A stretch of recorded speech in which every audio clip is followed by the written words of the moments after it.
I want to talk specialists. I feel like all I've been hearing around the last few days are specialists are too overpowered. Specialists don't belong in Call of Duty Esports. And so I want to direct you back and to say this. Why are specialists in the game of Call of Duty? What are specialists meant to do? Specialists are meant to add a different element to the game. Am I saying a different element as far as, a new adds to the game? No, if anything, I feel like it highlights it. So that's what I want to talk about. Because I feel like right now there is a big mind battle going on between a lot of the esports fans when it comes into Call of Duty. They're asking themselves, is Call of Duty too simple? Or is Call of Duty too complicated? With 5v5 being introduced, is it now more complicated than it ever has been? And honestly, I feel like Call of Duty at its core is much more simple than many other esports. And here's why. People argue at this moment, right now in Call of Duty Esports, whether or not roles even exist. And that is actually a very staggering percentage of Call of Duty Esports fans are literally asking roles, or even saying roles don't even exist in Call of Duty, which I think is preposterous. I don't believe that whatsoever. But in your case, if you are a fan out there who doesn't think that roles exist or think that Call of Duty is way too simplistic, why not add specialists to the game? I don't even have to sell this to you, right? I don't even have to sell this segment to you, because if not, you're hoping that Call of Duty gets more in depth, because why? That's the reason why you want to watch it, because you feel as if it's too simplistic. So why would you not want to make the game somewhat more in depth to a point, right? Because Call of Duty from game mode to game mode is technically different, but the overwhelming idea is to what? Eliminate the opponent, to destroy the other team, obviously in different words. But what's the goal of Counter-Strike, right? What's the goal of Counter-Strike? If you were to look up on Google and to say, hey, Counter-Strike, what exactly is your goal? Like, what is the competitive game mode meant to do? Well, it says the goal is to win more rounds than the opponents. It's to plant the objective, to defuse the bomb, depending, and to defeat the other team. League of Legends. What's the goal of League of Legends? To a point, right? The goal is to destroy the towers leading up to the enemy base. Once you destroy the enemy base, you win the game. What is it with Call of Duty? The goal is to eliminate the other team, which allows you to plant the bomb. It allows you to take a hardpoint hill. It allows you in past to throw the uplink drone, to take the CTF flag. Notice that Call of Duty is pretty much eliminate first. It is kill first. It's very elimination-oriented rather than objective-minded. And that's what a lot of the game is directed around. And there's nothing wrong with that. So for people who are probably thinking in their mind, Landon, are you saying Call of Duty needs to be more like League of Legends or more like Counter-Strike? It needs to add more about the objective? No, I'm not saying that whatsoever. What I'm saying is let's not change the blueprint of Call of Duty. Let's not change up what has made it successful up to this point, because there is nothing that is like seeing that plus 100 pop up on your screen. That arcade shooter is successful for a reason.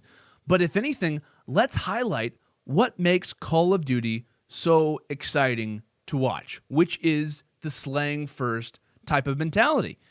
And the way that is accomplished, in my opinion, is by the recent addition of specialists. Characters designed to increase and to make a more exciting aspect of the strategy around slaying. And in relation to Overwatch, for people who say they're too overpowered, they aren't fair to play against. I feel like that's been a big argument that I've been seeing on Twitter recently, which I understand, and to a point, right? Specialist, and if you're in a 1v1 situation, if a player has a specialist, probably going to win that fight if he uses his specialist correctly. To a point, right? If he uses Vision Pulse right before a fight happens, if he uses, whatever you really want to call it, an Annihilator, a Tempest, etc., probably going to win the fight if he knows how to use it. However, in relation to Overwatch, which is what Call of Duty is heavily based around, it seems as if this year, since the Activision Blizzard, companies have now integrated to one another, they're seeming to take quite a bit of positives and success from their prior opponents, now kind of like their team in this case. But when it comes to Overwatch, I dare you, I literally double dog dare you, if you're in a competitive game, to solo use your ultimate, which in Black Ops 4 is called your specialist ability. I dare you to randomly use your Vision Pulse, to randomly use your Tempest, your Annihilator, in a position that doesn't relate to the objective. Because if you're playing against a team who understands how to play the game, they are going to totally, as the game progresses, right, as strategies start to form, teams start to realize how important specialists are and how to play around them, if you use that, And Overwatch is a prime example right now. If you use it right now, you're going to get destroyed. Right? Having that is a massive loss for your team because it's almost heavily based on how you use your ultimates, using those in unison together. If you've watched the Overwatch League, you know exactly what I'm talking about. And Call of Duty, it hasn't yet formed yet, but it will over time. And am I saying that specialists are perfect now? Without question, no. They're not perfect right now. But at least based off of the recent patches that we've seen, they are getting better, right? They're trying to help specialists become more viable in relation to each other. They're trying to make it more of a atmosphere that they can counter each other, but you can also use them to take over certain things, etc. So to me, specialists make the objective a more important part of Call of Duty. They still remain... They still keep slaying as the main focal point of the game, and they also add a skill gap between teams in relation to specialist knowledge and usage. Because if a team is getting destroyed, the argument has always been, oh my gosh, it's got to be connection. Or even on LAN, oh my gosh, it's the Ethernet cables that they're using. However, I will counter that and say, hey, well, now with specialist, it doesn't matter how bad your gun skill is in relation. As long as you can earn your specialist and use those correctly, that can bring you back into a game. And that's not a negative thing. That's the ability to know how to use a different type of item, a different type of weapon in the game that, to me, is only based off of teamwork. Because if you combo a Vision Pulse with a TAC-5 and then follow it up by a War Machine or an Annihilator, if the other team isn't prepared for that fight, I guarantee you're going to take that Hardpoint Hill a majority of the time. You're going to take that Search and Destroy site quite a bit of the time. That control point now with Black Ops 4 being a thing, right? You're going to take it a majority of the time. And that is nothing that is negative. That's, if anything, a positive thing that only highlights teamwork, that only highlights your ability and knowledge around the game. And like I said, I know that specialists aren't perfect right now, right? The life cycle of Call of Duty is rough, not only for the players who play the game, but for the people who make the game, and for the people who are orchestrating and putting these rules into the game right now as well.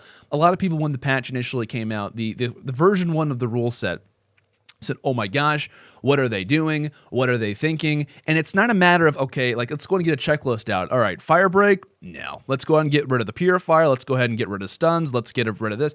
It doesn't work that way. When you're working in unison with a developer, those conversations, at least I would imagine, aren't very easy to have. To say, hey, Mr. Developer, we don't want this in our game. And here's a long report as to why. Hey, Mr. Developer, this doesn't work. Here's a reason as to why. The reason why they kept certain things in the game. I know a lot of people were talking about, oh my gosh, like they should get rid of the ballistic shield. They should get rid of the razor wire. They should get rid of those specialists and its core. The reason why they waited is because I guarantee you, since MLG does work alongside Activision, they're owned by Activision, that they probably know that patches are coming. So for them to get rid of the Vision Pulse, or at least the Sensor Dart, makes sense. Why? Because you can't change that. There's nothing that changes with the Sensor Dart that doesn't make it competitive. But there are things that can be changed when it comes to the Ballistic Shield. There are things that can be changed when it comes down to the Razor Wire, etc. So these things are happening. And I feel like the same thing is to go for Specialists. And everyone's idea of Black Ops 4 is to say, we want this to be a successful year. We can't let this one slide, which I absolutely agree with. We cannot let this year slide because this one is set up to be a fantastic year. But I feel like it is only going to be enhanced by the rule set continuing to be integrated, by having as many things in the game as possible, and by allowing specialists to do their job, which is what I mentioned earlier, to allow slaying to be the main vocal point, but to also add another bit of depth to the game as well, to make it more interesting and to make it more exciting to watch. Specialists should be in the game. End of story.